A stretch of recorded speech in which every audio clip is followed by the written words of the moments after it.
Hello, my name is Gershon P. Cabalida, reporting for the History of Information and Communication Technology in Education.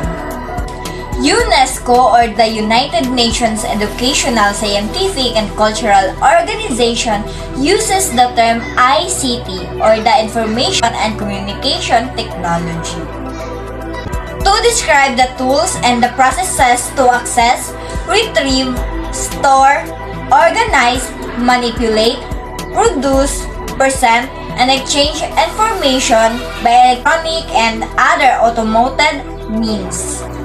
These include hardware, software, and telecommunications in the forms of personal computers, scanners, digital cameras, phones, faxes, modems, CD and DVD players and recorders, digitized video, radio and TV programs, database programs, and multimedia programs.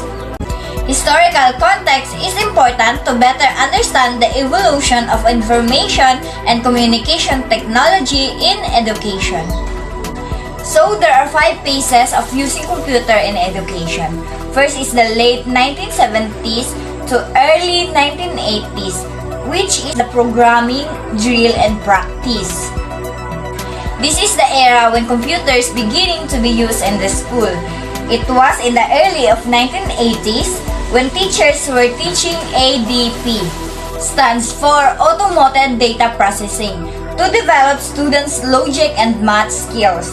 There was also software developed by teachers for simple drills and practice exercises for math and language learning.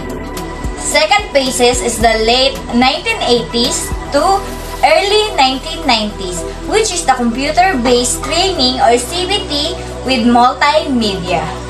Golden era of CD-ROOMs and multimedia computers contributed a lot to students' learning.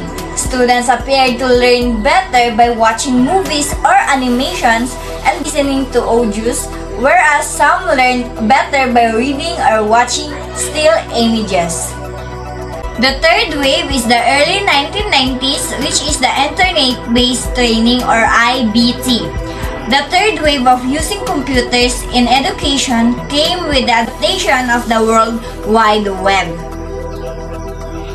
Since information changes so fast, the Internet became a rich source of the expanding knowledge and giving Internet-based learning.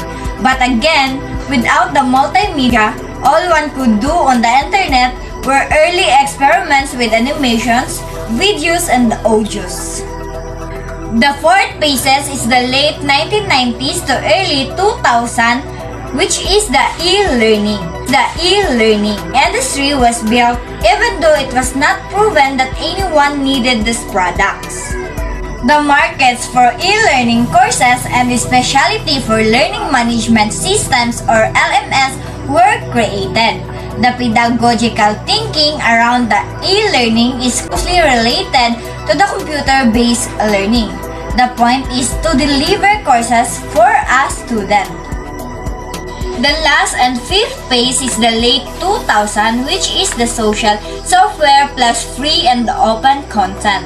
In the late 2000, social software and free and open content marked a real breakthrough in the field of educational technology.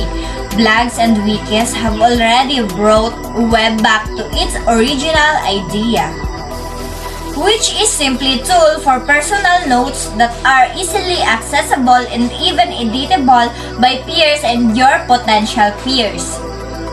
Learning with computers is not only about programming or drill and practice, nor about multimedia, nor about fast updating or cost efficiency.